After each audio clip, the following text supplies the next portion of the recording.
Good evening. Welcome to the Late Late Show with me, Irish Tommy. Great to have you all back again.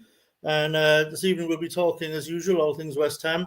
And I'll be starting with the loan deal for Evan Ferguson for the remainder of the season. Giving you my thoughts on that and getting the thoughts of the live chat as well.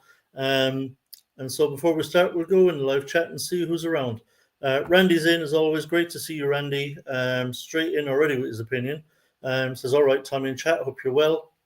I would hope Ferguson's a success, but I would assume if he does not do well, we will go and sign long-term replacement in the summer with the other positions. And he goes on to add, also, Tommy, you would not be surprised if he does get injured. Hopefully he does not, but because of his record, worst case, though, it's only loan. But if he's successful, Bryson will ask for big money. So pros and cons, as always. Steve Tiley is in. Welcome, Steve, another regular. Good to see you.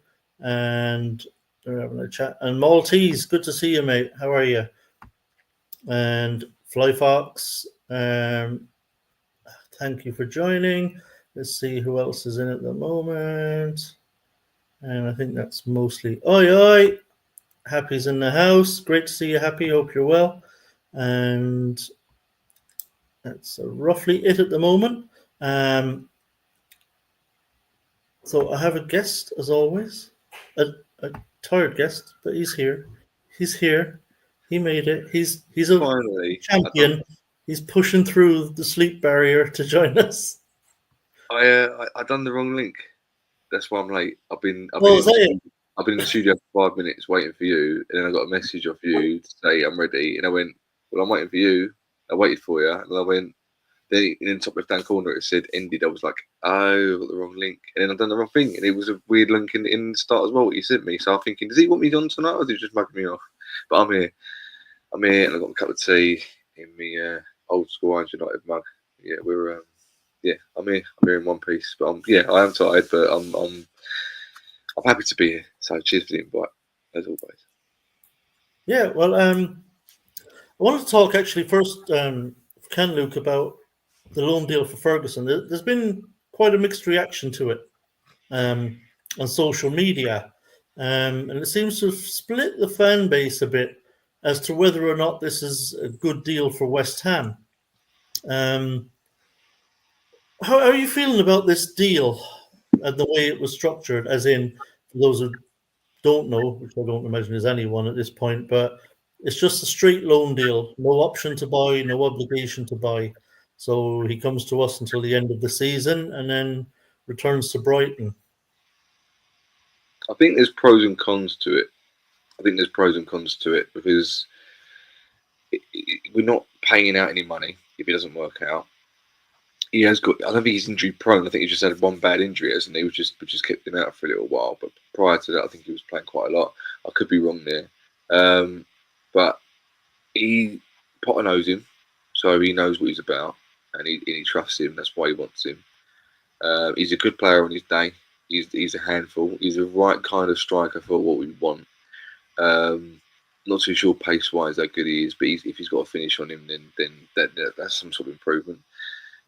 It's only a loan deal, 6 months. There's no real like obligational, contractual stuff. We needed someone in that position of that ilk, big, strong,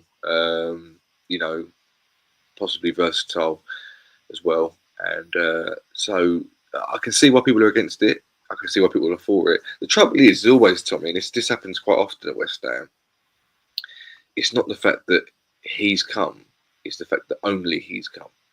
If he was signed along with maybe 2 or 3 other players, it's January. You're not going to sign the clubs aren't going to sign the amount of players they sign in the summer. I know Aston Villa have gone and signed 4 players and smashed the January window, and they're getting praised for it and stuff. But that's not that common. It doesn't happen that often. Normally in January you get players that you need in certain positions that you need, like a stopgap almost. You don't really buy players in January for the longevity. We're going to sign you for 5 years. It's normally like we've got an injury or this, that, and the other.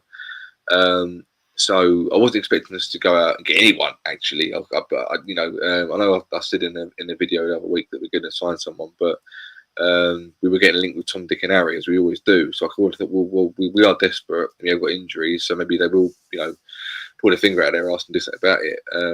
But I'm kind of looking forward to it because I'm going to give him a chance. If he is fit and they've got him in and they're going to give him the platform to try and perform for West Ham, then can only be a good thing. I think it's a good deal.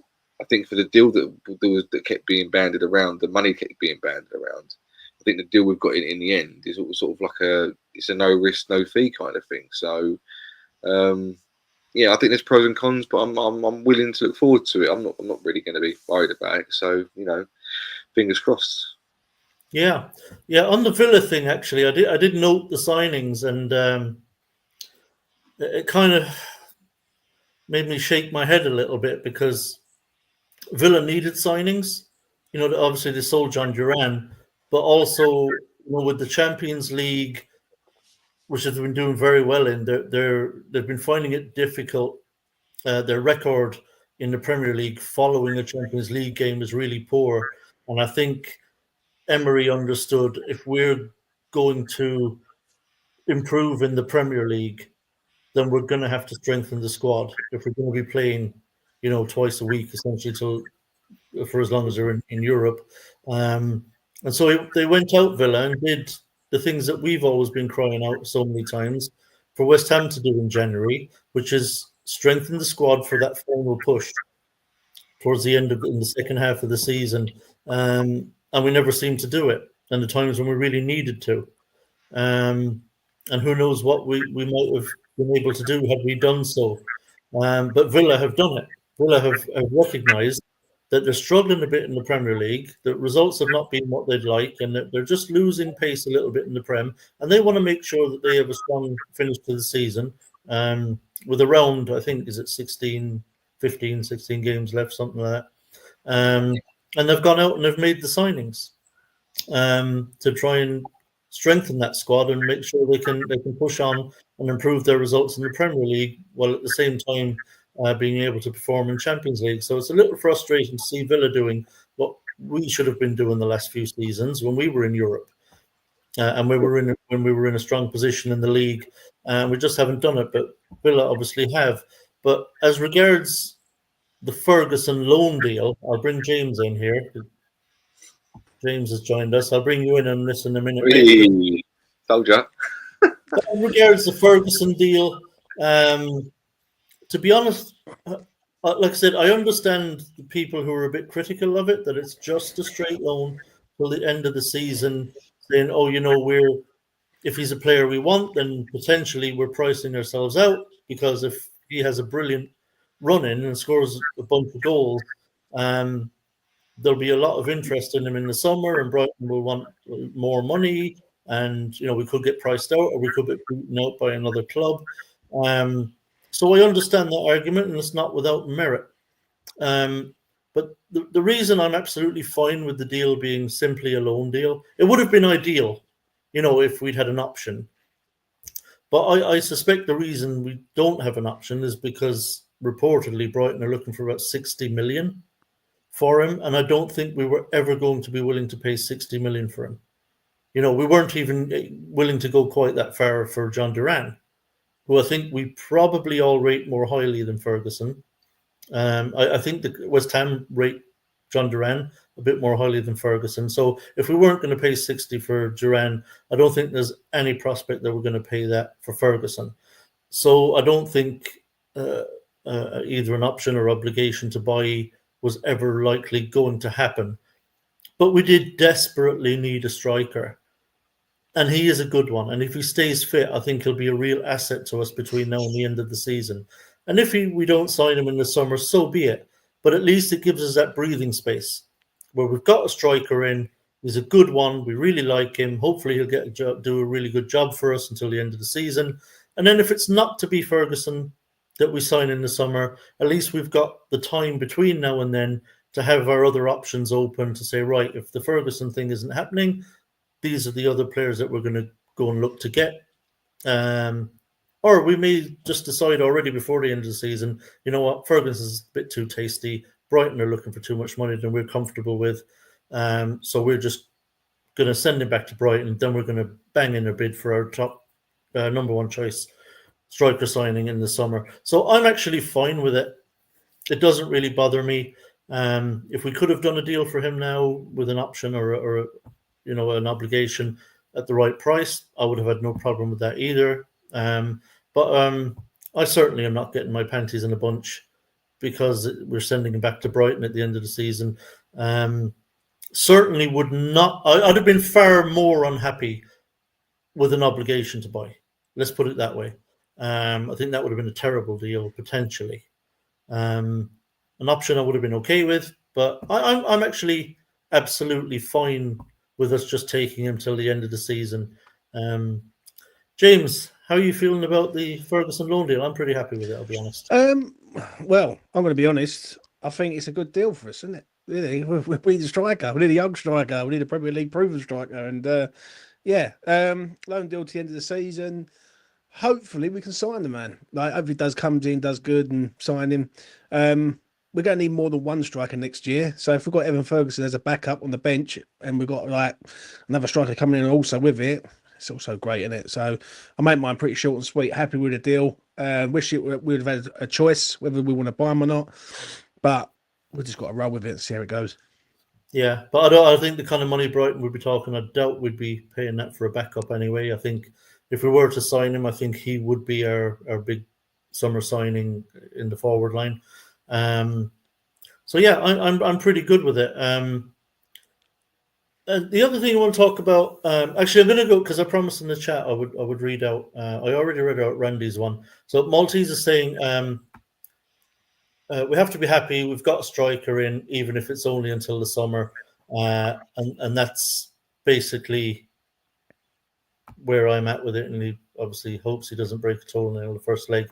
We hear this a lot about players where people say, "Oh, he's too injury prone." Now, I actually haven't looked at Ferguson's injury record, but you were saying, Luke, that he's actually not injury prone. He's just had this one kind of more serious injury. To my knowledge, like a quick look, I don't have a history of knowing what Ferguson's been through. I've just top of my head. He might have been the most injury prone youth player Brighton have ever had or whatever, but to my knowledge, he's had a bad. This is what normally happens though. Is sometimes a player starts to break through, and then they have an injury, and it's not like a niggle. It's like quite a bad one. Everyone goes, "God, this is going to leave." It feels a bit harsh, doesn't it? Like at his age, for anyone to describe him as injury prone, unless it goes back to when he was like 15 and 16 or something. But it's not. I think it's more people not just saying about his injuries. It's our injury history. We always seem to sort of do this. Either the player gets injured when he just signs for us, or we sign him when he's injured. We wait for him to get fit, and then it never really hits off. So we've not. It's like Jesse Lingard. We signed Lingard, who wasn't getting much game time for Man United, and we thought, we'll take a few games to get up to the pace of the game where he hit the ground running straight away. It was like the perfect loan signing. And we're hoping maybe the same will be this time around as well. But I don't know much about his history. I know that he scores a few goals for Brighton. He looked, the raw deal when he burst onto the scene, as Mika Richards likes to say, and he's an international as well. So I'm not too worried, but it would be totally ironic and typical if he, I don't know, played 3 games for West Ham, scored 3 goals, looked at the business, and then suddenly goes down with another injury. That's the worry. I think that's the worry that most fans have got in their head. That no matter how good this player can be, we've had it before, we've been there before. We don't want it happening again. But we'll see what happens. Let's not write him off. Let's just see if we can have a positive outcome. Yeah, and I think James, realistically, he's going to play. So by the end of this season, we'd have a pretty good idea about how robust he is. Oh yeah, this is 100%. He's going to come in. He's going to start. I'll be shocked if he don't start. He'll come in and sit on the bench for a game or two. But no, listen, I think he's starting. I think we're all good in that regard. And we're just going to see how it goes with him. Do you know what I mean? I do think West Ham need more than one striker. I don't think he's the only one. If he does come next year, I think there's another one coming with him. Yeah. Because I don't think we've got the bodies in there to sort of cover, and you can't keep rotating players out of position all the time. It's just killing us all over the gaff. So listen, it's a free hit for him, isn't it? He's got a point to prove, and if he comes here, does well, then great. But then will we be able to afford him? Because then his price goes up. If it goes the other way, are we going to want him if he doesn't do so good? So it's just one of them ones, isn't it? Yeah, I think the main thing was to get someone in. Flyfox Pro says, glad for the cover and hope Ferguson can do a job for us. It does give me a little hope that Potter will not just sign some striker he can't use like we've done in the past. Yeah, and that's a big thing as well. At least we know Potter has worked with him before, liked him. So he'll definitely get paid. Hammeret's in the chat as well says, was too risky to have an obligation to buy for this one. I think Ferguson just on loan gives us the rest of the season to figure out what's the best striker wise for Potter and the team. Yeah, I think that's the main thing, is it buys us a bit of time. And Rennie says, happy. I think the loan protects from being obligated to buy depending on how Ferguson gets on. And Daniel saying, loan deal, no ties, no pressure, no fuss. Let's see if there's anything else about that. It says, a lot more pleasing with Calvin Phillips last year. Didn't understand signing another defensive mid last year, and what a great loan that was. The irony. What flashbacks about that? Yeah, I was actually I was shocked how bad Phillips was. I mean, just I was actually an absolute shadow of the player that we saw at Leeds. Absolute shadow. And I think Euros as well. Yeah, be careful who you sign for, and so, yeah, the other thing actually I wanted to speak about is while we're talking about injuries, just a huge blow, the news about Crescencio Somerville out for another couple of months, 8 weeks or so, they're talking, which I think was a shock, because it didn't feel at the time like it was that bad of an injury. And it's a real blow, and I think. Do you think now? Maybe a little conspiracy theorist here. Do you think they deliberately, the club that is, deliberately waited until the window was closed to announce that he was out for 2 months? Because if we had known, if that had come out while the window was still open, the clamour from fans to get a fucking attacking player in for the wing to cover that loss would have been huge, and there would have been a lot of heat on the board to go and grab someone. More than likely. Sorry, Trash, you go. Yeah, I was going to say it's more than likely. You know what I'm saying? Just waiting there, just wait for that clock to strike 11 o'clock, and they tell about he's out for 2 months. No, it's gutting, really, isn't it? He was just getting started, and it was in a key position where we needed players in, and yeah, he's out for 2 months. I'm gutted for him, really, because he's been sitting on the bench. He's Lopetegui didn't really use him as much, and yeah, he's out for 2 months now. But do you know what? When he does come back, it's going to be interesting to see how Potter plays him, because I think Potter will get a really good player out of Crescencio Somerville. I really do believe that.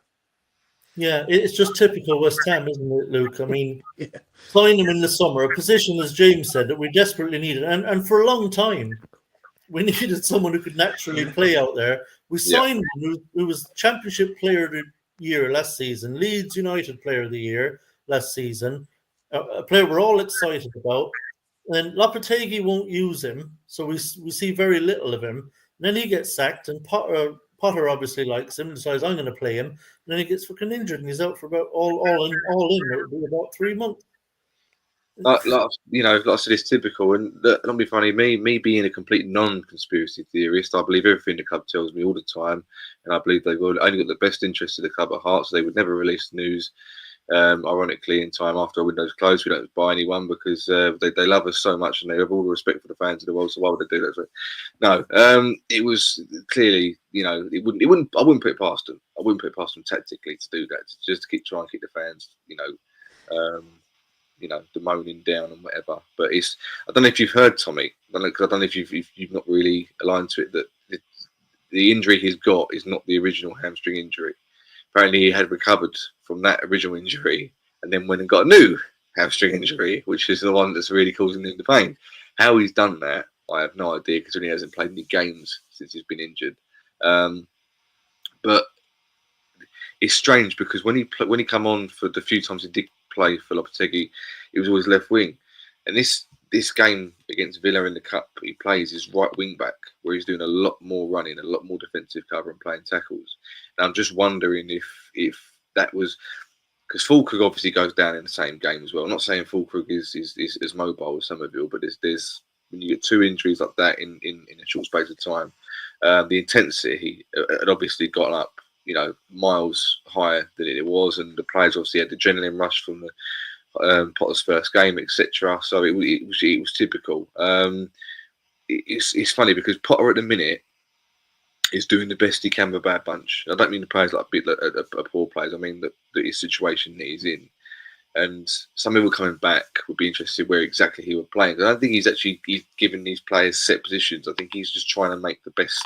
Okay, one game you play here, the next game you play there. So it might be when he comes back, he could play striker, he could play in the 10. And that might be really. Do you know what? No, you say because I've been thinking about that, and if he's going to persist with the wing back system, I don't think you can move Wan-Bissaka. He's playing far too well. I think he might play Somerville as the left wing back. Would surprise me as long as we sort the defence out. Yeah, I wouldn't like that idea personally, but if it works out, then I'm more than happy to be proved wrong in any situation. But it's a ball carrier, isn't he? That's the thing. Yeah, ball carrier is fine. I just think as a left wing, but you've got to do defending as well. I don't see him being. Well, I think you have to track back and cover and help. Yeah, out. I don't mind. You don't have to be a fullback. You don't have to be defensively really solid. I don't think you just have to be responsible, track back, close down. Help out defensively when you need to. I don't mind that, but that's kind of giving him the Benrahma treatment under Moyes, because I feel like a player like Somerville should be given license to mainly attack. If you get what I mean. I don't know where he fits though, mate. No, but this is his headache, and this is something. This is always the thing that I have said for quite a few years now. Is that I don't think us as West Ham fans, we're not used to competition for places. We're always used to players being. But if you're just starting 11, you used to pick your strongest 11. I don't think so. Even though, and I like Somerville, I really do. Like I want him in the starting 11. I don't know where he plays. Like the only place I can think of really is Kudus goes in the 10. You take Paqueta out because Paqueta might get banned or something, and then you push Somerville to the left. It's the only thing it might be a moot point actually, though, because I don't think ideally Potter wants to play wing backs. I think he's just cutting his cloth accordingly at the moment. Yeah, he's got so many attacking options, that are injured. He doesn't have too many attackers, especially before Bowen came back in the Chelsea game. I mean, there was very little options for actual attackers, and I think he probably thought, all right, well, let's at least make sure we're solid and not conceding, and then we'll try and get something happening on the counter, especially using the width, particularly with Wan-Bissaka has been amazing. But I think if he's got pretty much a full squad, maybe with one or two injuries only, then I think he'll probably revert back to the formation he started out in. I suspect he won't stick with the wing backs because he didn't start out that way. It's just the injuries caught up with him, and I think he just feels like this is what he's got to do for now. It did prove something the other day when he starts to two fullbacks over Mavropanos. That was quite telling, basically, that you go with like Soufal, Cresswell, and you got a centre back on the bench, and he brings him on, and it all goes tits up. So, nothing against Mavropanos, I just don't think he's a good player, if I'm being honest. Yeah. Well, I was thinking actually, let's say if he is to persist with the wing back formation, I mean, I was thinking, which is potentially very exciting. Next season, you could have Aguerd on the left of the three with Kilman in the centre and Todibo as a right centre back. I mean, that would be a pretty damn impressive kind of back three. That would. It would. That it's almost what I don't know. When Aguerd was signed, that was where basically he's best at. He's best at the sort of an attacking centre back, left sided.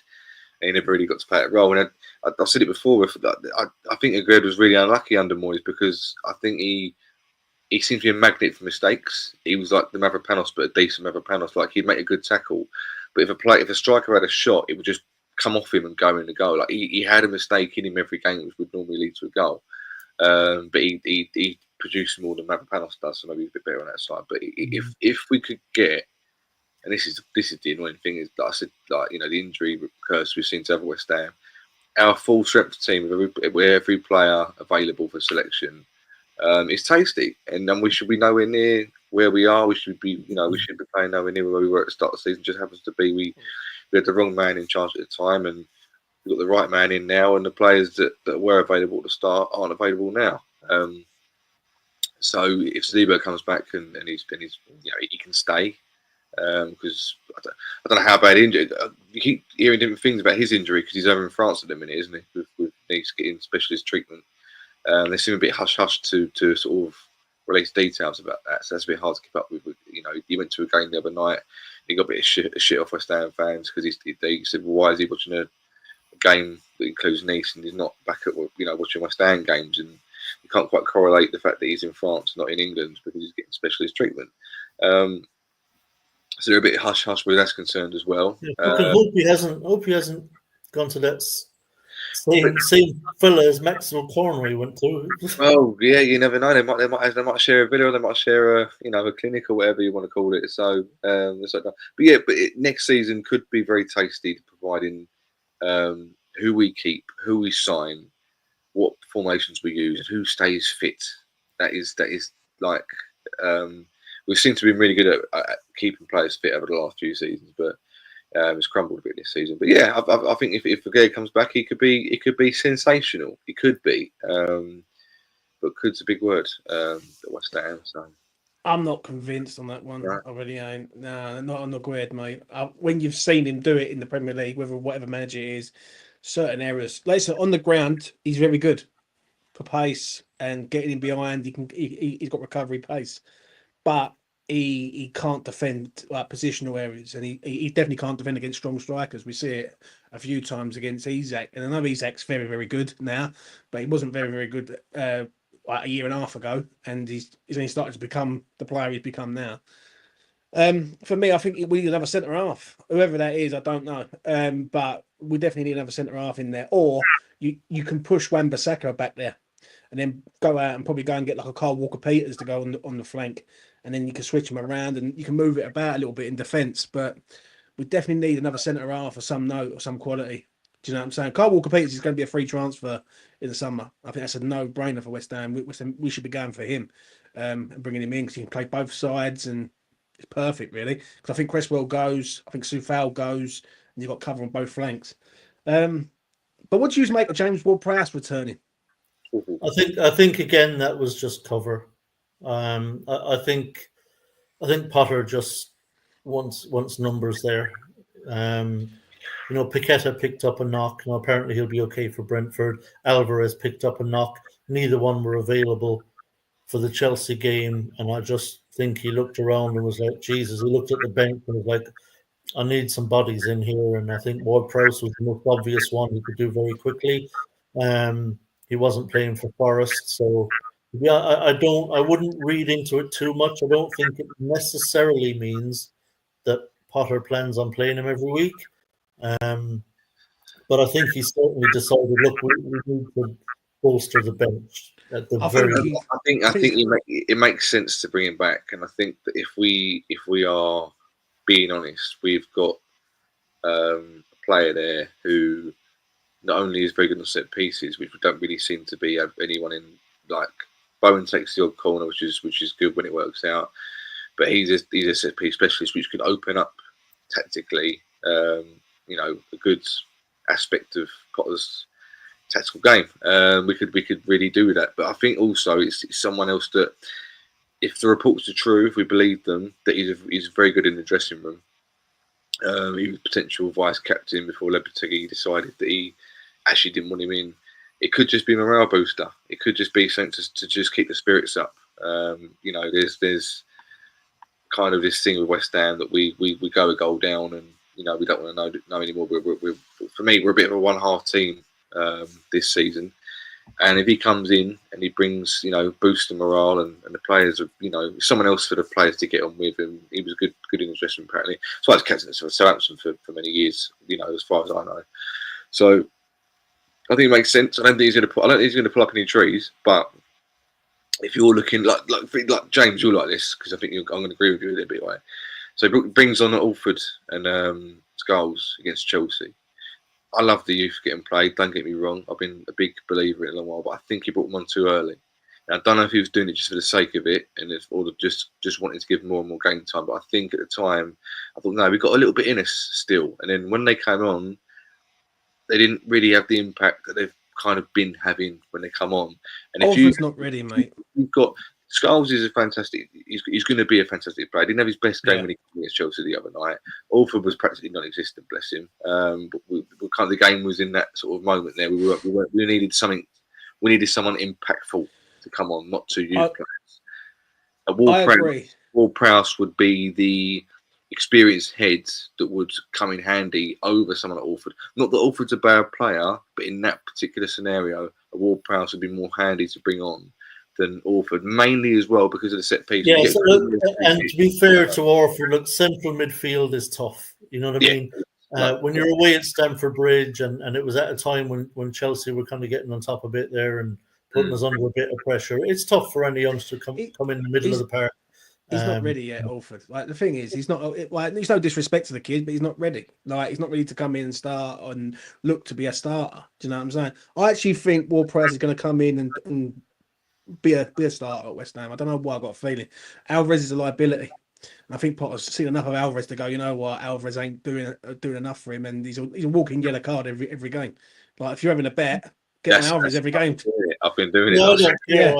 I don't. As long as he don't get sent off, I don't really care. Yeah, but he's like, but the problem is though, to me, there's getting booked, but there's times he's getting booked. He's getting booked in the first 20 minutes of a game, and then he's like, walking a tightrope for the next. He's walking a tightrope the whole game, and it's like I don't think Potter can handle that, and a nervous breakdown having to deal with Alvarez. So I think James Ward-Prowse comes back in. I don't think he should have been loaned in the first place. I really don't. I think the loan was rash, to say the least, just to chuck him out the way it was, and so yeah, I'm down. I mean that loan deal. I thought, like, what does that loan deal do for us? It doesn't do nothing. People were saying it cleared wages and stuff like that. I don't believe it. It was just to get another. Like, I just think Lopetegui looked at him and went, "Well, what can I do with this geezer?" And he just binned him off. But like, there's a good player there in Ward-Prowse. He's a Premier League through player. It might have been because I'm not saying we brought the term conspiracy theories earlier on, and if you want to believe the reports that Lopetegui and his men were a little bit like gossipers slagging off players behind their backs or whatever. And if he saw, look, I'm just saying this is a possibility. I'm not saying this happened. This is a possibility. If he saw Ward-Prowse as someone who is a galvanizer in the squad that they all like, and he could potentially be a problem for squad morale for him, Lopetegui wise, then it might be another reason why he got rid of him. I'm scraping the barrel. I'm scraping the barrel with that one. It might not be true, but that's something else. Because if you've got a good, I just want to say this. I also think we've also brought him back to boost his value. That's another thing. Like, do you know what I mean? Because him sitting on Forest's bench, he's got no value at the minute. I don't even think he's worth 10 million. And if you look at the fact that they're doing well and he's not playing for them, that's even less of a boost. Because it's not like they're bringing him on and using his free kicks and corner kick ability to give them a hand. So if we look to sell him in the summer, we need to sell him for something what's worth in selling him for. Do you know what I mean? We can't sell him for like 10 million. Do you know what I mean? We bought him for 30? Yeah, I think another aspect, to be fair, when Potter looks around at the squad, as you say, James, Orford, you can't just throw Orford in there. He's not ready for that. You have to give Orford some time. It's going to be more of a slow burn with Orford to get him up to where he needs to be. And I think he looked around and he thought, we've got a player at Forest on loan who's not even playing for them, who I'd much rather start or bring off the bench than Orford or Irving. And even if he doesn't start him, I mean, I do disagree. I think Potter is going to start Alvarez. I think he likes him. But, just out of interest, you'd rather see Ward-Prowse come on, than Andy Irving, frankly. Oh, I'm an Irving fanboy now. I was about to ask you boys how you think. The meme is back, son. I know. But I'm in love with the geezer. I think he's fucking brilliant. I think he's mustard. He's the Scottish skulls they called him. Yeah, we could have had an assist, couldn't he? If Mo wasn't offside and didn't at the post, he could have had an assist. But I've loved. Not a bad effort on that volley either, was it? No. I think he's. Do you know what? I think he's unlucky. He's unlucky now, and I wish him all the best. If he does end up going in the summer, doesn't get any more game time because Ward-Prowse has come in or etc. for other reasons. You know, I love watching him play the other night. I think he played well. Yes, he is a meme, but he also is a decent footballer. And I think that he's if he got more game time, if we said right, you're going to get the next 3 or 4 games, he would. I think. I don't means think he's got he's injuries. Yeah. No, I think you two are. No, you're not. No, you're not. You're not believers, are you? You're not believers. I'm No, not allowed. Well, I'm you've not fallen allowed. for it. You've fallen for it again, Luke. Yeah. You've fallen for the passion merchant. He's hooked, mate. 100%. Yeah, Like, I'm he's a hooked. hook. I'm a hook, line, and sinker. Don't worry about that. So, yeah, we said well. So happens with me. This is my advice to anyone, boys. Don't get attached to the players because when I start to love them, they fuck off. So Yeah. I found so out true. the hard way. I found out the hard way, mate. With Fornells, I'm still in love with Fornells. I want to bring. I always will be. No worries. I think Rice was my one. They just didn't ever want to see him No, go. I couldn't. Do you know what? I couldn't. I always knew we were going to lose him. That's the thing. I always knew we were going to. And I was waiting for it, window after window after window, and I thought he was going to go to Man City because he'd be the perfect replacement for. Oh, who was there one? Gundogan. Or he was going to play next to Rodri, and then they would never concede another goal ever again because them two in the midfield. You don't even need a defence because them two are that good in midfield. But yeah, that was. I think my first one was Paya. My first real. I think obviously when I first started supporting West Ham, Canio was the one. Then it was 𝙂𝙊𝙊𝘿. Was getting a bit older. And Paya was the main one within the last 10 years. That absolutely killed me. Absolutely. And I've never been the same since. And 𝙂𝙊𝙊𝘿 was next, but I knew 𝙂𝙊𝙊𝙊 was a bit of a knob, and I knew he could do the old. I signed the contract now video after we lost to Wimbledon, and it was hard. It was hard not to fall in love with Arnautovic because remember when we played Stoke. Yeah. Normally players go back. You remember they go back to their old club, and he scored, and it's like you think they give it the just all right. I'm not going to celebrate boys. No, but but it was bad blood there, and I think he started running in front. He started running in front of the Stoke fans, giving him the cross hammer. So it's like no respect whatsoever. I thought you're a bastard, mate, and I love you for it. We love a bastard at our club, don't we? We do. They just don't stay very long because they're bastards. They're the clues in the name. It's the reason we still love Thomas Repka. He wasn't that good, but he was an absolute fucking animal, and he just did everything. Yeah, but you know what with him though? One thing I will say about Thomas Repka is when he came in, he got sent off straight away at Borough away, and we was going, "What the fuck have we signed here?" And then the final game against Fulham, I think we beat them 4-0, I think, or 2-0 or 3-0, something like that. I remember that it was a high scoring game, and I think Anton Fernand scored that 𝙂𝙊𝙊𝘿, the overhead kick, side kick into the top bins. Yeah. And Repka was in front of the Bobby Moore stand, literally like that, clapping, and then the whole stand was just like vibing with him. Do you know what I mean? Then players like that you can get on board with. Do you know what I mean? Like Tevez was the one. There's a few really. Tevez was the one for me. Losing Ashton at the time we did was another one. I cried when he retired. That was painful. Like when you know that he's never going to play for your club again. Obviously, the 2003 season was hard when we was losing all our players. Do you know what I mean? Going to show my age a bit here, but do you know who the first West Ham player I fell in love with was? Who's that? Go on, tell us. Ian Bishop. Ian Bishop. Ian Bishop. Ex-Man City. I mean, it was the hair, wasn't it? It was the hair, Tommy. Come on. It was the hair. It was the silky skills. Michael Hughes was mine. The amazing legs. I've heard of him. I don't know. Northern Ireland international, played for Strasbourg and Man City. He was at Man City, went to Strasbourg, and then we signed him for about a year and a half, I think, or a year. I can't remember who it was. Yeah. But obviously, Johnny Moncur, you can't go wrong with him, mate, because he was just violent in the middle of the park. You know what I'm saying? He was just break people out. But when you think about all them players that we did have, Stan Lazaridis is another one. No one really mentions him anymore. Like, well, I think Etherington was one I loved. I loved Matty Etherington. Yeah, he was. I was having this debate because me and Dan who's been on my Stand Network before. He's good. I'm a good mate of mine. We fall out all the time over football views, but he's got this thing that I just love shit players, and I always back him up. And I think he's right. I think he's got a point. I think because I was shit at football, I still am really. I always I've got a bit of a soft spot for him, a bit of sympathy. So when I see that they're trying hard, they're just not doing it, they're just not at it. I go, oh, at least you're trying hard. So they might like one good pass. Oh, you're not one of them ones, Lou, are you? The old try harder. The first player that comes to mind I used to back up all the time was Mega. You know, leave it out, mate. That goal at Spurs away is the only thing that we remember him by. Right, so, you know, this is the funny thing, because I remember when he first signed, he wasn't getting many chances. He kept coming to the bench. And there was one game we beat Southampton. He scored the last goal against Southampton of the game, and it was quite a good finish, really good finish. And then suddenly all the posts on Facebook, all the comments are saying, "Why isn't this guy starting? He's clearly a good finisher. He's great."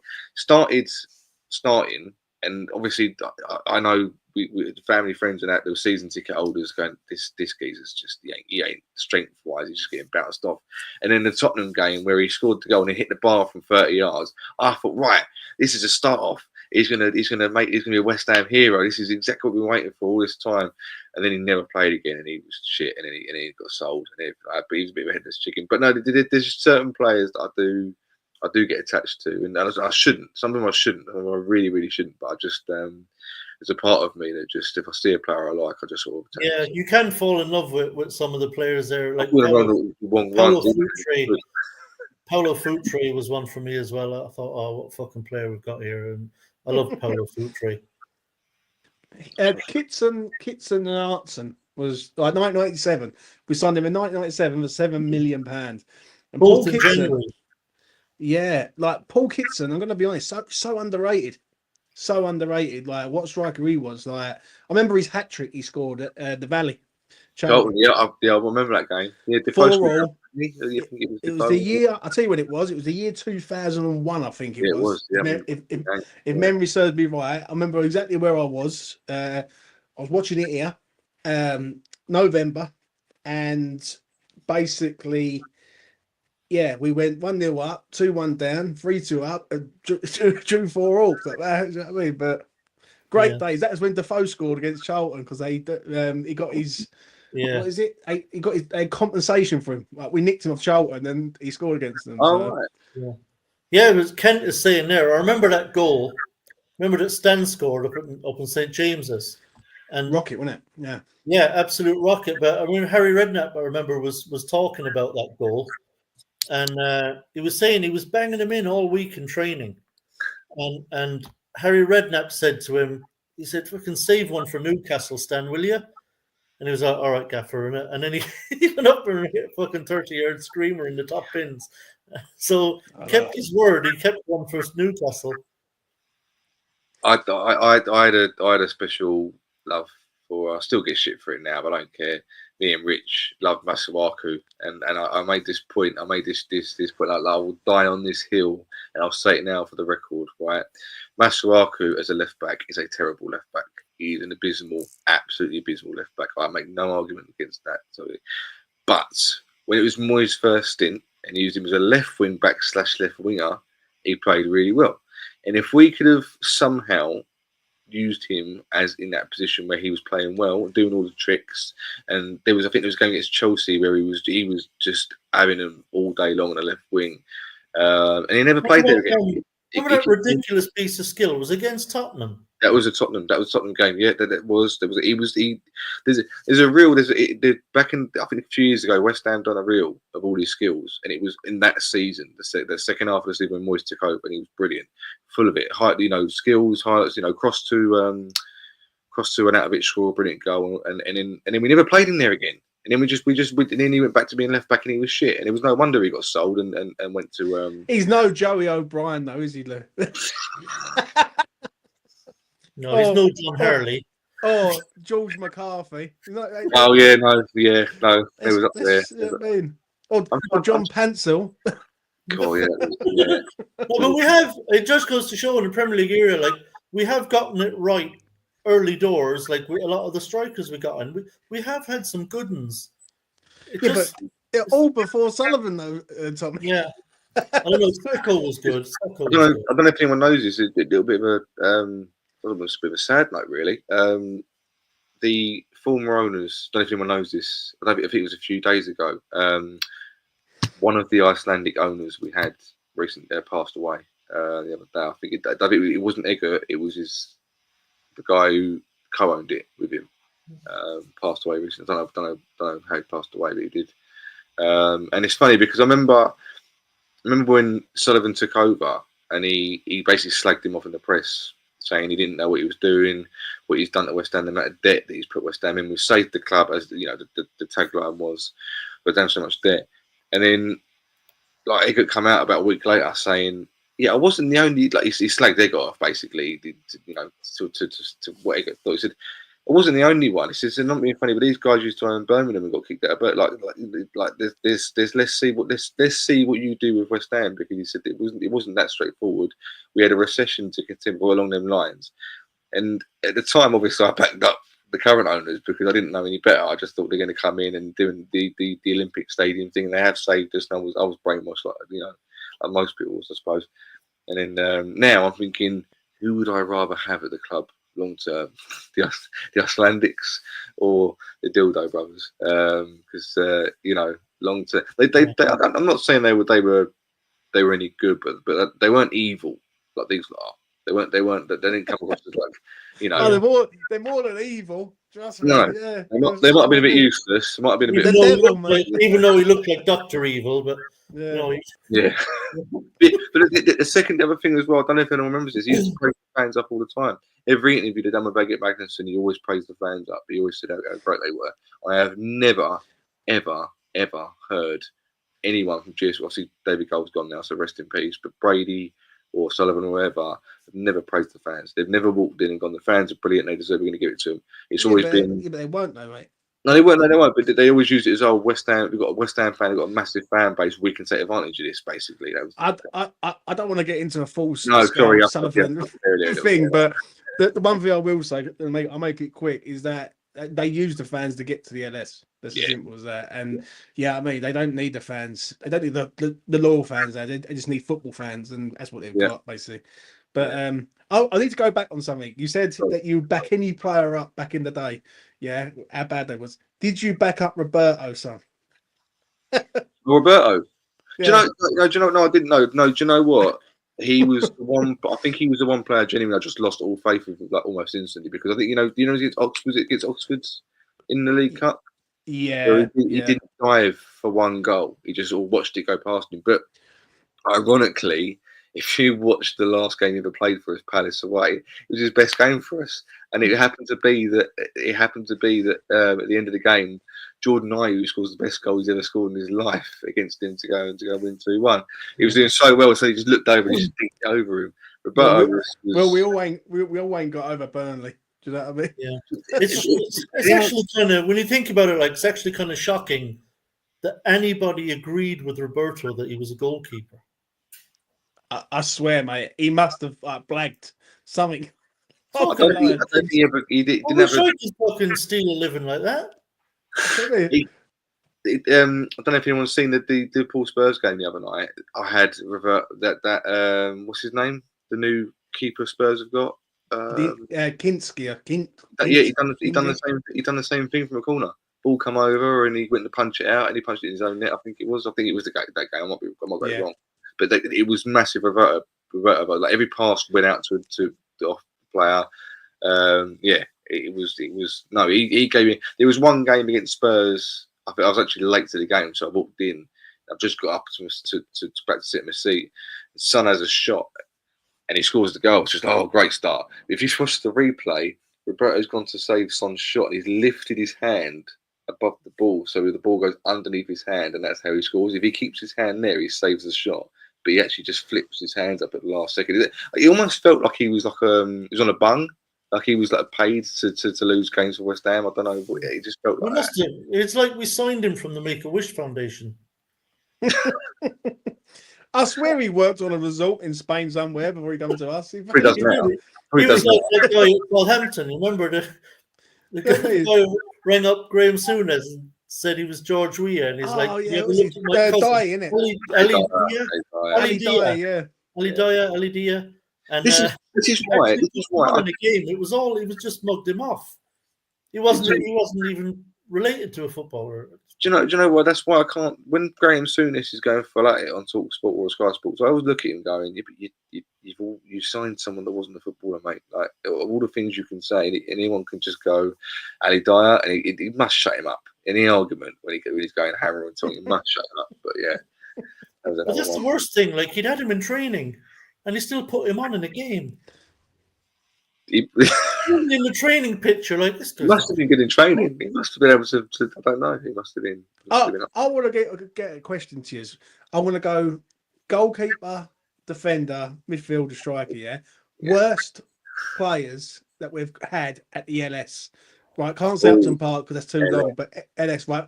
I think we'd all agree Roberto's the worst goalkeeper. So we'll move on to defender. Right. Who's the worst defender that we've ever had at the LS? I don't want to sound harsh, but it might actually be Panos. I don't think it's Mav. I think there's but worse one in there. I'm thinking of mistakes. I'm thinking of Matt Hunter. You got Arbeloa, you got Evra, you got I think Arbeloa was an absolute shocker. But we the best thing he ever done was go down to Carpenters before a game or after. You know what? I'm gonna say Jose Fonte, however you pronounce it. Yeah. That was shocker. That was a shocker. Issa? Is Issa Diop one of them? Also, he should have been a lot better player than he was because he was brought in. Yeah. He was going to be the next big. I don't think he was the worst. No. no. At the start, he was made at the start. I'll tell you what I'm going to say. Ryan Fredericks, mate. I thought he was shit. No, he wasn't. No, he wasn't the worst. He was not the worst. All he could do is run. Brilliant, but he wasn't the worst. No. I can't have you with that. I'm trying to think now. I know the midfielder. I know the midfielder before we go any further. Yeah, we all know it's Phillips, isn't it? Yeah, it's got to be, isn't it? They did nothing good the entire time. Even gave the ball away for his first touch for West Ham. That was how bad he was. Striker has to be Hugo. Jordan Hugo has to be got to be the worst. Zaza, mate. Zaza. We pay money for him, bro. Like, I swear to God, I think literally the only thing he'll be remembered for possibly is the shot that went out for a throw-in. There was that, and then there was immediately after the game running after Ibrahimovic and begging for his shirt after the game. Like there was no pride. There was no pride from him. No, there was it was Zaza, Phillips, Roberto, and we can't agree on the defender. We need to agree on the defender. Do you agree with Phillips in the midfielder? Do you agree with Phillips in the midfielder, James? Midfield, yeah, 100%. Yeah, but he was alone though, wasn't he? Yeah, but he still played for us, and he played more games than he probably should have done, and he cost us. Fucking hell, mate! We've had some crap in there. Thing is, I remember people like Gokantor, and who's the other? Faguli. Faguli we signed. No, hold on, just quickly. Harvey Norvite. No, I had this argument again, right, in the West Ham Network group in the week, right. So I'm gonna get hammered for this, but I'm gonna quickly make the points because I need to. I was gonna be going long in it out.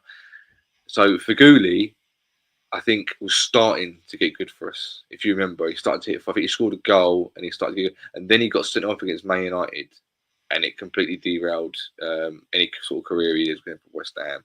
So I personally think Faguli was going to be good, and then he got sent off. I'm just sitting here thinking, right? Then hold on. Then Northfight, right? Northfight was good when we played him in his actual position. He had one game before he left. I think he was against Everton at home. I think it was, and he was actually like. If you're telling me one game's justifying it, Luke. No, I'm not. No, I'm not. I'm just saying. 30 games for us, didn't he? I know, but I personally, I've got some. If you're signed in a position and then you're not played in that position, I think there's a level of sympathy personally from me. Like if you're, I'm gonna raise you now, Nasri. Yeah, that was. He set up Rice for one assist for Rice's first goal. But yeah. No, he was a waste of time. Really, the striker front. Well, how long we got? Danny Ings, fucking straight away. £18 million. Maxwell Cornet's another one. You got to say he's a bad player. What did he do? Yeah, Cornet was really bad. It's funny because it's the old argument, isn't it? It's that Sullivan won't pay out money to get a manager in, but he will spend hopeless amounts of money on player after player after player after player. And I kind of understand the argument that. Can I Yeah, go for it. Go.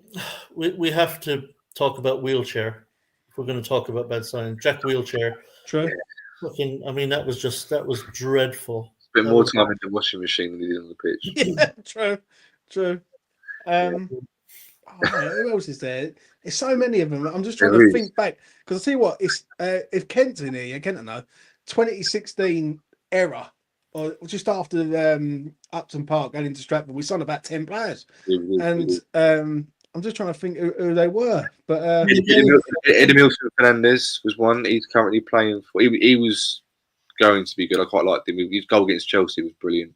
He never did anything after Ashley that. Fletcher, remember him? We signed him. I kind of not forgive him, but like when we played Spurs, Lanzini 1-0 at London Stadium. We stopped Spurs, officially stopped Spurs winning the league, in my opinion. But there was a point at the end of the game where he come on as a sub, he went 1-on-1, and I think the whole stadium was up begging for him to just go and make it 2-0. And he had a shot. Everyone starts celebrating because it looks like it's going to go in the corner. It just rolled past the post. And then immediately, I'm bearing in mind, I was a season ticket to every game back then.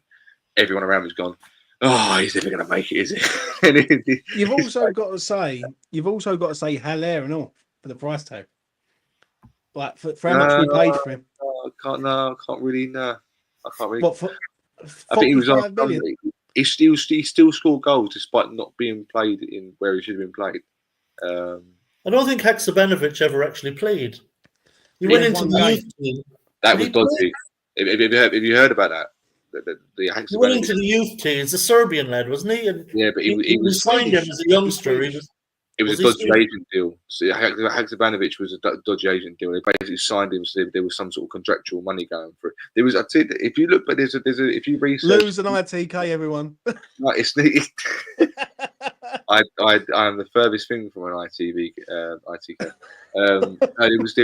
There's been reports about when Haksabanovic was signed, it was meant to be a dodgy deal by the agents, and Moyes was fully on board with it. In fact, 𝙂𝙊𝙊 was part of a similar deal. Definitely one of the two. Definitely something because he never played for the first team, but he was meant to. He was signed on that basis, but he just never done it, and they didn't know why.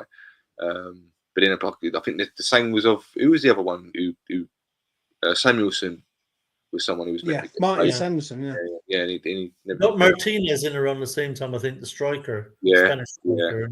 He ended up going to Portugal. He was banging him in underage, but just never took the step up. Yeah, he went to Porto as well recently. God, anyone remember this? He was crying in his car, and the train. Moyes wouldn't even talk to him. Shout out to Rob, I know that man. Yeah, Alex Crowell. Yeah, after the Kidderminster game, fuck, he was shit against freaking non-leaguers. Sad. Oh, you were talking about strikers. You remember this definitely, James. I think you will as well. I think actually, Luke. When we signed. It was that fucking Romanian striker, and he was crying in the dressing room at half time at Harry Redknapp, talking about they're kicking me at Radicchio. Remember Florian Radicchio? And like this is why the cautionary tale. Don't never sign a player off the back of a fucking World Cup or Euros. Yeah. What about Marquez? The Chilean sensation jumps out the fucking window and runs back to Chile. He wants to get far away from West Ham. That's Joey Bucamp, didn't he? Oh, yeah. We I remember that was the biggest letdown. What's the lead balloon or whatever it was they call it. We after the 2010 World Cup, they advertised the club said we signed a World Cup superstar, and everyone was going, who could it be? Thinking of you're thinking back to Neymar times when we was going after him, back in them. Winston Reid turns out everyone was like, "Oh, he scored a goal, didn't he, for New Zealand in the World Cup?" And that was about it. That was the tagline. But he's one of the only ones I can remember who come in and it was a success. I mean, what do you two think about Winston Reid, by the way? Because he I wouldn't say he's a legend, but he's got to have sort of cult status because you've got the goals he scored. I think people forget. I think people forget sometimes how good Winston Reid was. He was. I think he was. Injuries killed him. Injuries killed him. But I'll tell you what, as a player, he was absolutely mustard, I thought. I thought him and Gabardon. Like I thought Danny Gabardon also by another player that, like you look at Collins when we like that's got to be the bargain. Best transfer business we ever done is Collins and Gabardon. I think it was like for 3.5 million or something. Or 4 million. Augie was a great bit of business as well. 6 million, I think that was from. It wasn't. Juventus. It wasn't the start. He was a bit dodgy at the start when he first signed for West Ham. I think he grew. I think he aged like a fine wine. He wasn't as good at the start of his West Ham career as he was at the end of his West Ham career. What would you say would have been the best defensive partnership? Because I think Zuma and Obona were two very good. And until O'Connor's injury, they were brick wall, absolute brick wall. Ironically, he got injured you want to talk about? I'm going to mention two players. I want to talk about some of the best business we've ever done. 2 million quid. Bellon Dawson. 2 million quid. We had a choice. We had Dawson for 2.2 mil, or we had James Tarkowski for 50 mil. And we got Dawson. What a guy! Would you have him back now? I don't see why he would come back, because wasn't the point that he wanted to be closer to his family? So he basically, I saw earlier. Apparently, he's meant to be going to Leicester, which means I don't think he'll come back south. No, because I don't know, but I'm thinking the guy clearly loves relegation battles, because I think he spent his whole career like just fighting relegation. It wouldn't surprise me if he ends up back at West Brom. That's the place where I think he might go. If I'm right, am I right in saying that Dawson got the Conference League winners' medal? Yes, I think he has. I think he did. I think he played enough games for us in the first half of that season. He got a medal. The other one, I don't. If you guys can trump this, you'd be fucking doing well for best business we've ever done. How about Dimitri Payet, just shy of fucking 11 million? I can trump that. Saeed Ben Ram. Come on. No, Payet got a fucking Ballon d'Or. Generally, that 15-16 season, Payet was one of the best midfielders in world football, and we got him for less than 11 million quid. Okay, it didn't end.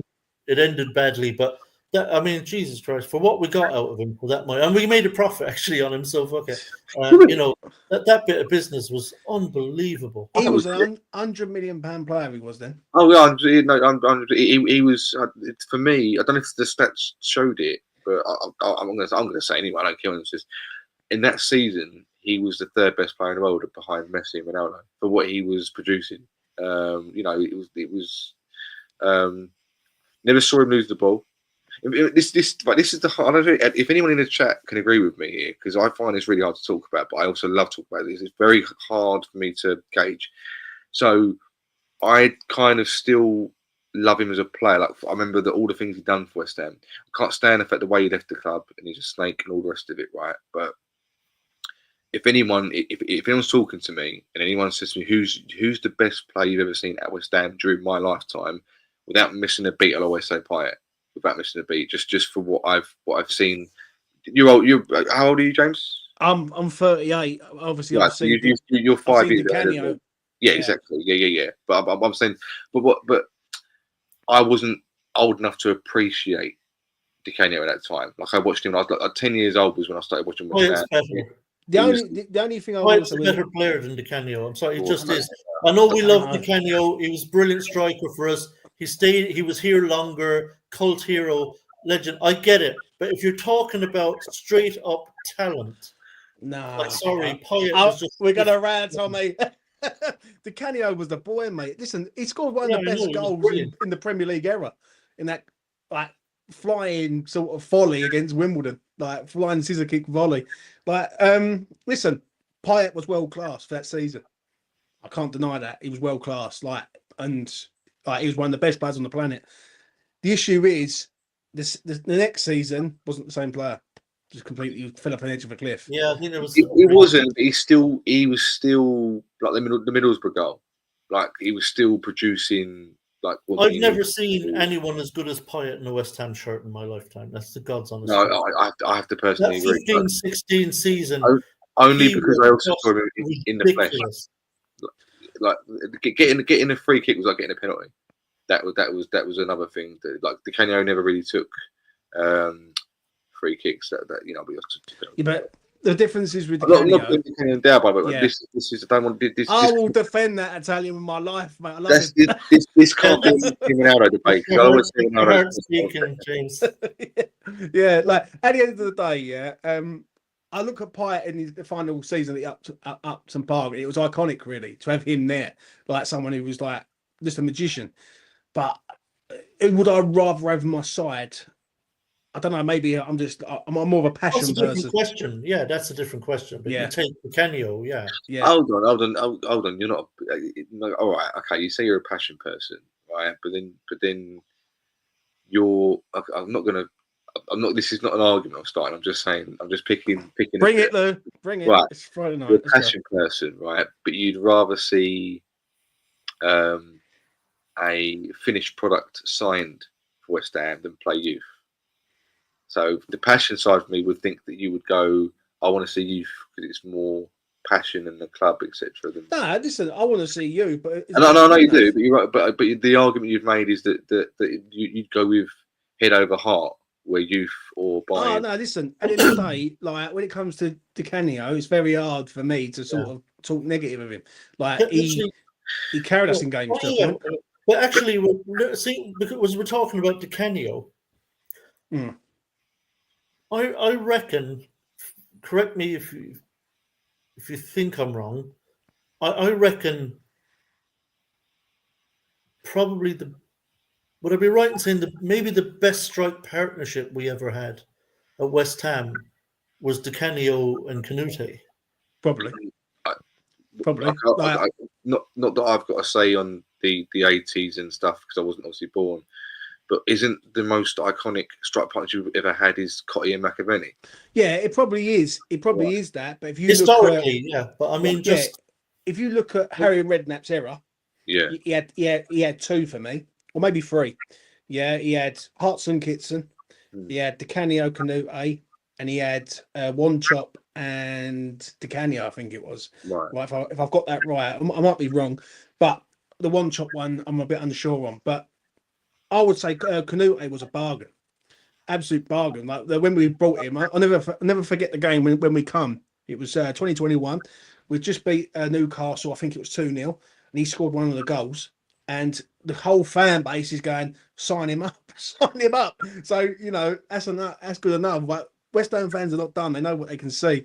The only thing I will say about Di Canio is Di Canio can run a game, and he could influence a game on his own. Also, as good as Paya. He just could.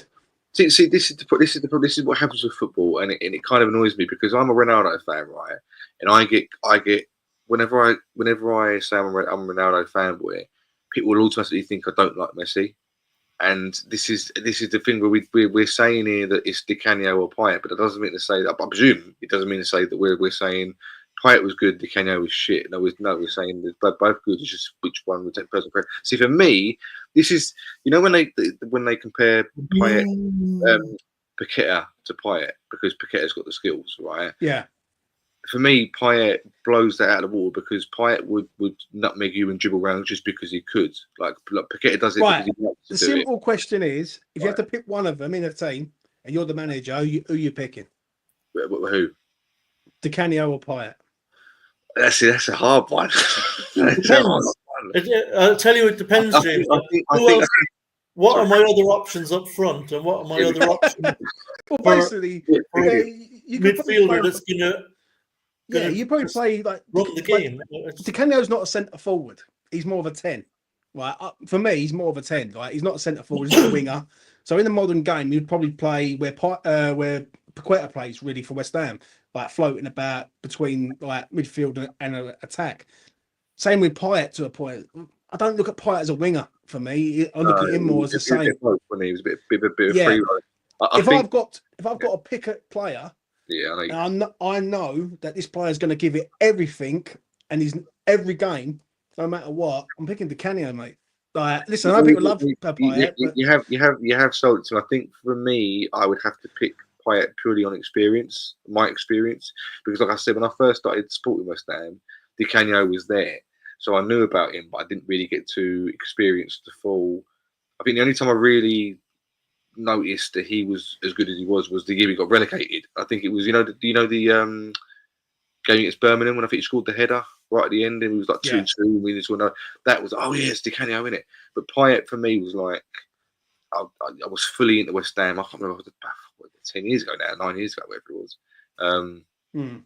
And just based on how he made me feel, like I've never, to this day, there has not been a West Ham player that's made my jaw drop as much as he made my jaw drop, including free kicks and stuff. So but it's hard to compare both. It is when one of them had a season and a half, and the other one was there all the way to the end to the relegation. But that also highlights how good he was, because in half the time, more than half the time, he made that much of an impact. If he had 4 years, obviously it's conjecture because it never happened, but that to me highlights just how good he was as well, because he made it in an ultra competitive. Because I think the graceful thing about Di Canio was he was a class and brawn in the same thing, wasn't he? He could ride the tackles, he could run through and give it a bit of Billy Bollocks and all sorts of stuff, and he could. Payet, I think, terrified opponents more than any other player I've seen at West Ham. I think when Payet was on the pitch, when he was on the ball, I think he just had a psychological effect on opponents.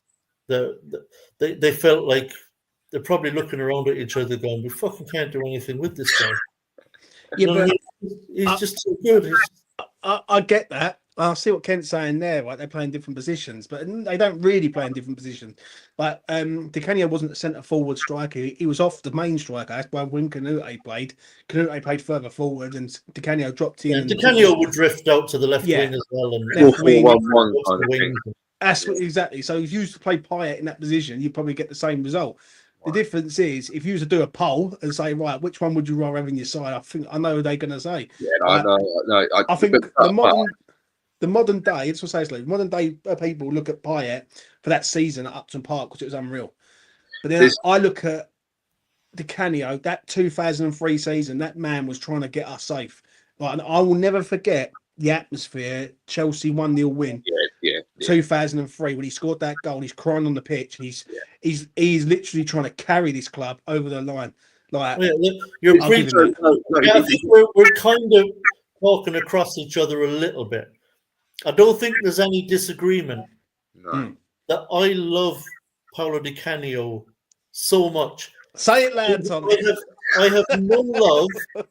I have no love for Dimitri Payet. I don't. No, this is the if you were to for Paolo Di Canio. So if you're asking me, I could have one of them at the club. I would bin off Payet in a heartbeat and still take Di Canio for everything he did, everything he meant to the club. Wonderful player, and I'm not trying to downplay how brilliant a player Paolo Di Canio was. I'm really not. He was wonderful, and I love Paolo. So none of that's up for debate, and that's not what I'm arguing with you whatsoever, Jim. I love the guy to bits. I really do, and I wouldn't swap him for anyone, including Payet. But just that one season of performances that Payet was just something like I've never seen before at the club. It was just. Here's a question for you, because I was been thinking about it, because since we've been talking about Payet, who had more of an impact in a season, Payet or Lingard? I knew you were going to say. I was sitting there, I was thinking, you know what? I'm going to put it on them now to see what they say. Payet. I would have to say Payet overall because we didn't expect him to be. There was no with Lingard. He's come from Man United. So you expect a sort of level of play, even though he wasn't playing at that level. He wasn't in form. People thought he was just a meme almost, he was unexpectedly good. Lingard, we didn't think he'd be that good at all, and he probably. I mean, there is the old classic. The people that said that when we signed Lingard, we actually finished lower after we signed him. Wasn't it? We finished 2 places or 1 places lower in the league after we signed him than we did before we signed him, which is quite ironic. But no, Payet was also like almost for West Ham fans, we didn't know who he was. We had no idea. Well, most fans that I have spoke to about Payet said they didn't know who he was. He was an unknown I think with Paya, you had like a sense of you almost every week you kind of fucking pinched yourself. Yeah, Like, I did many like times. this guy plays for West Ham. He's like this guy should be at Real Madrid or fucking Yeah. Barcelona or somewhere. Like he's unbelievable. Yeah. It's like you had to pinch yourself that a player that good, who was doing what he was doing, who was like turning heads, literally like the whole of Europe knew who Dimitri Payet was talking about him. And it was like, he actually plays for West Ham. It's like, where have we found this guy? Like, and it's not like he was like we unearthed some 20-year-old who turned out to be unbelievable. I mean, you know, he was 27 or something. He was, and It it was is a question. Is a question for you, right? I asked this one a little while back, and I'm maybe going to put it out on socials this week. How many players have left West Ham and prospered in their career? I mean, also players that thought they'd gone to better things, because I don't know if there's that many. When you think about it, Tony Martinez went to Porto, was scoring goals in the Champions League. I'll give him that one. Right. not You many. can't say Declan Rice because he went for trophies. How's that getting? no comment. What? We don't Before we speak go- about him here. I like doing a little bit of nostalgia like this. So before we go, we'll give it 10 minutes or so. Who were the players that West Ham signed that you thought are just different gravy? Do you know, like just the way that they play, and they're more kind of like Mercurial. They're more. You just love watching these guys play football because you can see they're just I class. can, Well, like the Teddy Sheringham's, where you Yeah. see Teddy playing, it's like, oh, this guy's just different. I can name mine straight away. Tevez comes to mind straight away. When we Yeah. signed him, we looked at him, went, fuck me, where we got him from? Dean Ashton, Yeah. another Yeah. one. I remember when we signed him from Norwich, I think it was £7 million we signed him for. And I went, yeah, this geezer's a bit of us, 100%. I just mean, I mean more like like the Silky.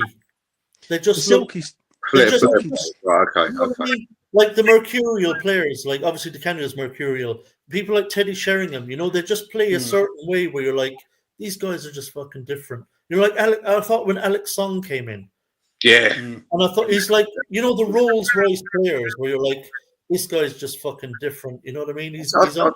I He's thought on a different Victor kind of level. Moses for us was good, though. I don't know about yours when he was loaned in. But he was your typical speedster, bit of skill. He wasn't Mercurial. He wasn't silky. Like Alex. Yeah, I mean, that's a very we've had a lot, but there are. I don't know. It feels like we should have had more of those players over the years, considering what West Ham. Benny Yoon was another one. Yossi Benny Benny Yoon, Yoon was yeah. another Canio one. was brilliant. He was just different. If you go back to further than that, you got to look at Berkovic. Like Berkovic was. I'm going to tell you about that one because that was sort of before my time. You was old. Yeah, he wasn't even vault of the 91 baby, mate. 91 baby. No, Berkovic. Yeah, but look, Lanzini's a fine example. No, Yeah. Do you know what I mean? Someone who come in for peanuts and where no one really knew him. So yeah. It's a few. I remember Sacco coming in just because Sacco and Valencia, I think were. It's like the ones you just love watching them play football. Yeah, there's been quite a few. I think I used to love. I used to love watching Harewood, and obviously he wasn't like a technically gifted footballer, but Joe Cole, obviously. Joe Cole was just my first crazy players that you just love watching them with the ball at their feet. I'm trying to think now because this is the thing. There's been so many over the years, but you just sort of, I don't know, you just sort of get clouded by the shit players. Sometimes you just go, he's shit. Oh, he was good, but then you go, oh shit, he was shit. Yeah, I used to. I don't know. I think there's been quite a few. Do you know what I'm going to say? Diamante. Yeah, I loved him. Yeah. He wasn't there long enough. Gutted when he left. He arrived at. He scored that free kick against Wigan, I think it was. Like I forgot it right, but he was a quality player, but he just couldn't keep him long enough. Yeah. I mentioned him earlier, actually. Do you remember Paulo Futre was one of those? He was a baller, wasn't he? I remember Diamante, like it's one of his first touches. He come on against Wigan and he hit the crossbar, and he had the big old mop of sideshow bob hair. And he was pulled it out like that. I thought, this is the new Canio, mate. See the reactions to that. There's the passion in it. Do you know what I love? you know what I love as well? You know when a player leaves the club and then years later you hear him like in an interview talking about the club in like glowing terms, and they're like they just loved being a West Ham player. I just love hearing that. I think Diamante recently said it. In Australia, he was in Australia. There was an interview with that. Did anyone see Zarai go to West Ham the other night against Chelsea? If anyone saw that. Yeah. He went as a fan. If he went in the fans. I will never forget 2015, August the 3rd. Arsenal. I think it was Arsenal. We shouldn't have sold. We shouldn't have got rid of Zarate when we did. I think he wanted to go. I didn't ever understood why we let him go, but apparently he was a bit of a little shit behind the scenes. Apparently he was a bit of an attitude on it. But he was. I felt a bit sorry for him really, because Paya had that 3 months out, didn't it? Which, by the way, we would have finished. If Paya hadn't got that injury, we would have been Champions League. Yeah. No doubt in my mind at all. Do you know a player that we signed that I really liked? Now, he's not like a top-class player, but I thought he did really well for us. I liked watching him play football. I thought he was actually quite good. Was Amalfitano. I was just thinking it, wasn't it? I thought, what are you going to say, Morgan Amalfitano? I kind of see that, yeah. He Um, was quite a baller, actually. I enjoyed watching him play football. I thought he was a good player, him. I can't remember what game he scored that goal. He scored a goal against Liverpool, I think it was, or someone like that. Yeah. Right, yeah. I remember I had a bet on him that they scored. Well, that's why Morgan. So that I mean? Yeah. Manu's got to be up there, though, isn't he? Yeah. Lanzini, what a player he was. I'll always feel sorry for him. The World Cup injury, when he because apparently Messi was like blown away by him in training. Like, said, why have we not had this guy in Argentina for? I think there was rumours that he was trying to get him to go to Barcelona, and there's photos of him Google, like the Pally in training. They were getting on really well, and then he was due to play his first game for him, and obviously got the injury. But I was gutted for him. Like I'm not being obviously went into the state of West Ham. But obviously, if he was destined for better things, then fair enough. But yeah, apparently the reports coming out that Messi was really close with him in training, and then he'd come back and he never quite had the spark that he had before he had the injury, which is a real shame. Canute was fucking. He was a baller. He was really silky. He could play. Yeah, he could play. We signed him from Lyon, and you just knew that he was a class. That team that went down in 2003. Like I see someone mention it earlier, Trevor Sinclair. Trevor Sinclair was a good player and all.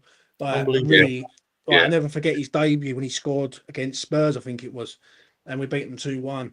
And yeah, he was the thing that people don't really. I don't know if you agree with this, James, but Canio's goal against Wimbledon. It wasn't just Canio's finish. The ball to him from Sinclair. The ball's like a one in a million ball. Yeah, do you know there's a goal? I can't remember who it was against, but Trevor scored a goal where he controlled it on his thigh and then volleyed it. Derby. From about 25 yards, and it was like, fucking hell, that's a hit, that is. That was Derby County, Boxing Day, when the ball comes in, he does like an overhead or bicycle kick into the top bins. Those were the days. Remember the bicycle kick one? Yeah, that was amazing. Yeah. But there was one where he controlled it. He controlled it like on his thigh. The ball dropped and he just controlled it. He brought his leg up, controlled it on his thigh, and then volleyed it in. It was when you go back to that sort of 2003 era, we had Glenn Johnson, Sinclair, Canute, Di Canio, Cole, Carrick. Carrick was in there. Would have won the league. We had Christian. I think we had Christian Daly in there. I can't remember if we did. We had a really good side. Like that was a top 6 side. And then we would have won the league. Redknapp said it for years, and I'm not one to particularly always agree with Redknapp, but he said that team was when you consider they've all won it. They've all won the Premier League in their own careers. They've all won it. That was to think we were one goal from. I'm not saying they would have stayed if we'd have stayed up. They've all probably been sold anyway. But that was our chance to push on and United had the class of 92. We had the class of 98 or 99, which 2000. 99 every year. Yeah. Really? Yeah, it was. Yeah, Flyfox said that Sinclair goal was against Everton. Have a look at it, boys, if you don't remember it. Is it the bicycle? He played for QPR at the time. Was it? That was an overhead kick. That was unbelievable when he had the dreadlock QPR and he was actually like, I think he had to come back to the ball.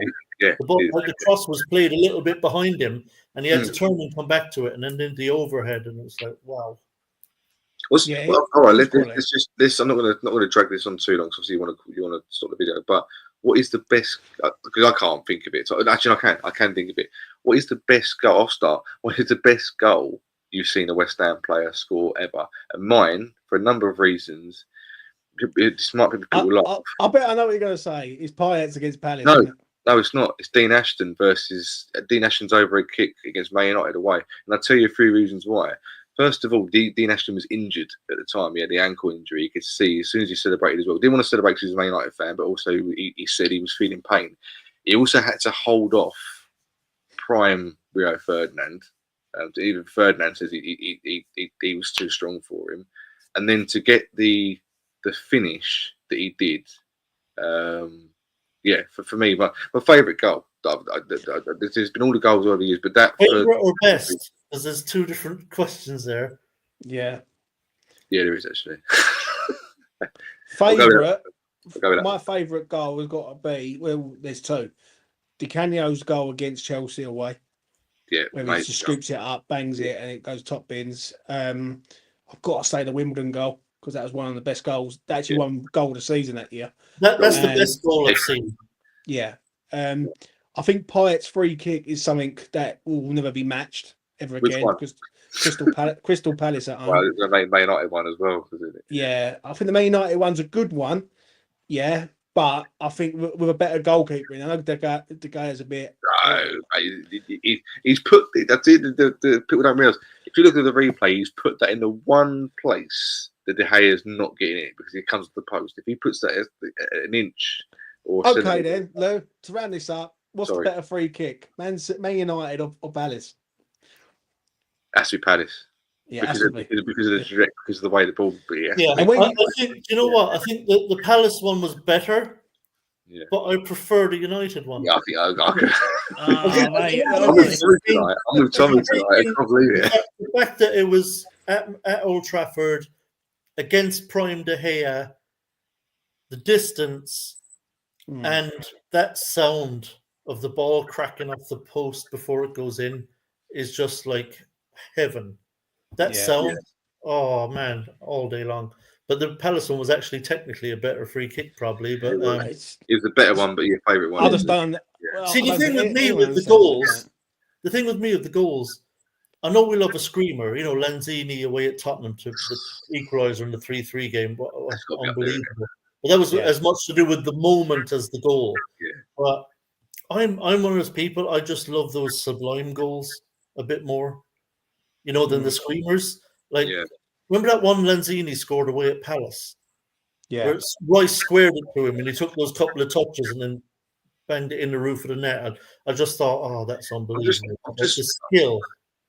I brought up the comments on the right-hand side. I've not been looking all night, but just caught one. Andy Carroll's one against Palace at London Stadium. The overhead. Probably technically the best overhead kick I've seen, like where the ball goes.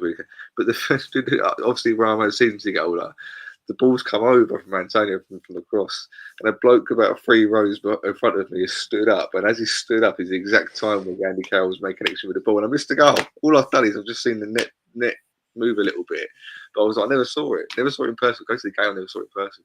Just ironic. Yeah, sickener. Do you know what happens to me every time I see that goal? And I think it's the best overhead kick I've ever seen at West Ham, and then I get sad because my mind immediately goes to the Bowen attempt at home to Frankfurt. And I'm thinking if that goes in, that's the best overhead I've ever seen at West Ham. It's just if that goes in, we're through to the final. I don't care what anyone says. Momentum-wise, but that's where we're through. That hindered on that goal. He would have. We think the Prague goal's iconic. That would have been up there, just for timing, technique, everything.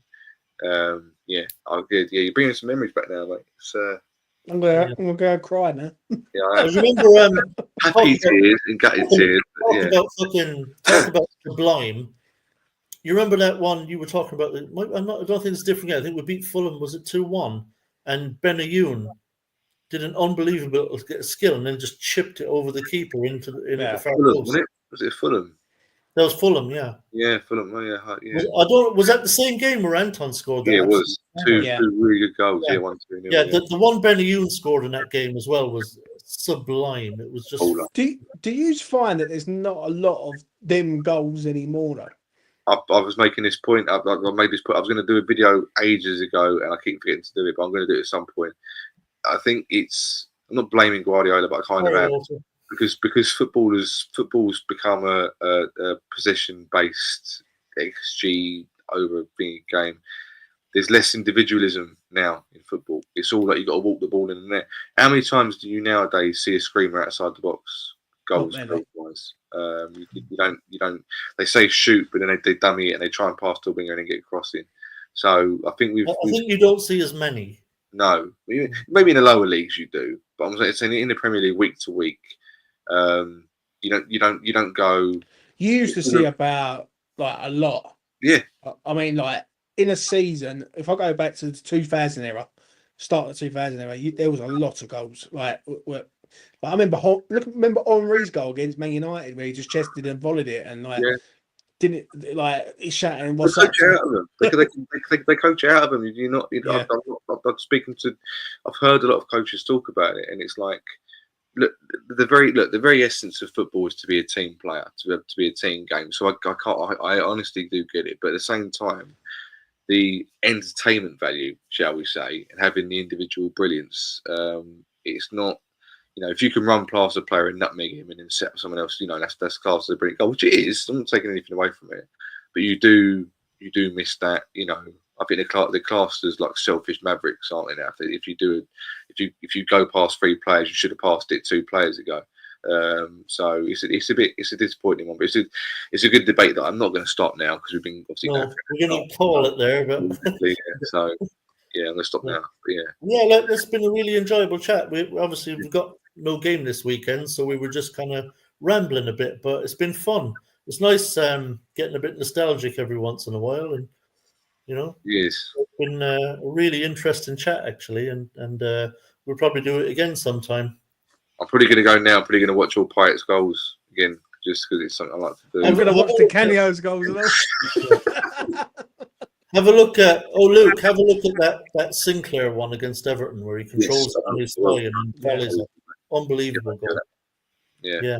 Listen, thanks very much, guys. Really appreciate you being on, and as always, to everyone in the chat, really appreciate it. Yeah. And I don't think I'll be able to make it next week, but hopefully in a couple of weeks we'll be back again, and might have you guys on again if you're about, and we'll talk all things as usual.